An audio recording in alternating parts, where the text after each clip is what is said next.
যে দলের শাসনকাল ডুবিয়েছিল একটা গোটা প্রজন্মকে অন্ধকারে, সেই দলটাই আজ জেলে বসে করছে রাজত্ব। আর মাঠে ঘাটে যারা গুলি চালিয়েছিল ছাত্রদের বুকে, তারা আজ প্রকাশ্যে ঘুরে বেড়াচ্ছে যেন কিছুই হয়নি।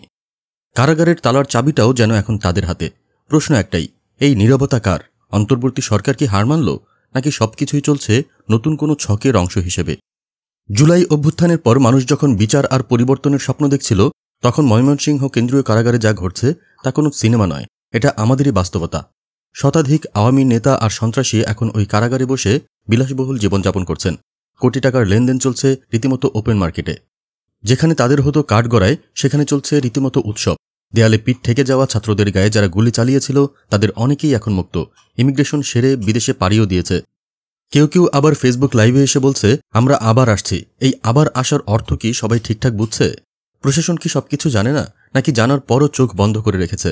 আপনারা জানেন যে 250 জন আওয়ামী সন্ত্রাসী ছাত্রদের গুলিতে জড়িত ছিল, তারা গত 1 মাসেই কারাগার থেকে বেরিয়ে গেছে। এতটা সাহস কোথা থেকে আসে? এই প্রশ্নটাই সবচেয়ে ভয়ঙ্কর। এদিকে সাংবাদিক, মানবাধিকার কর্মী বা সাধারণ কেউ আওয়াজ তুললে তাকে রাতারাতি বানিয়ে দেওয়া হচ্ছে জঙ্গি। কে যেন ফোনে বলে ফেলছে, গলা কেটে ফেলব।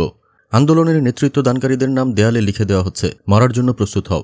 এই ভয় কি সেই পুরনো অস্ত্র যেটা দিয়ে 16 বছর শাসন করেছিল তারা? আরও ভয়ঙ্কর ব্যাপার হলো, স্থানীয় পুলিশের বড় অংশ এখনও সেই পুরনো রাজনীতির সাথেই আঁতাত করে আছে।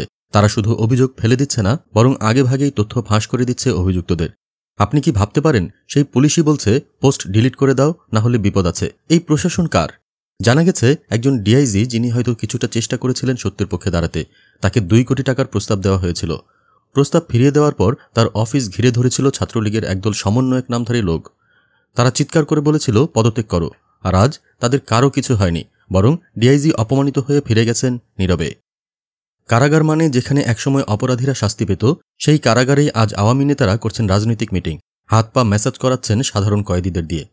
কারারক্ষীদের হুমকি দিচ্ছেন, বেশি কথা বললে রাঙামাটি বদলি করে দেব। সিন্ডিকেট গড়ে উঠেছে, ডাক্তার থেকে শুরু করে নার্স পর্যন্ত। সবাই মিলে করছে বুকে ব্যথা নাটক আর টাকার খেলা।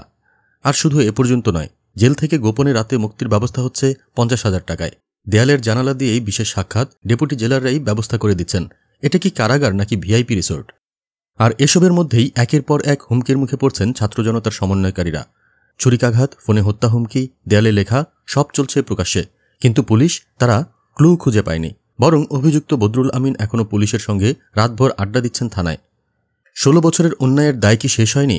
ক্ষমতা হারানোর পরও কি তারা একই রকম প্রভাবশালী থাকবে? যদি তাই হয়, তাহলে প্রশ্ন একটাই, এই অন্তর্বর্তী সরকার আর এই রাষ্ট্র আসলে কাকে রক্ষা করছে? জনগণকে, নাকি সিস্টেমে লুকিয়ে থাকা সেই পুরনো দলীয় প্রেতাত্মাকে? আপনার মতামত কি? আওয়ামীদের এই মুক্ত রাজত্ব কি নতুন ষড়যন্ত্রের ইঙ্গিত? কমেন্টে জানান, শেয়ার করুন সবার সঙ্গে।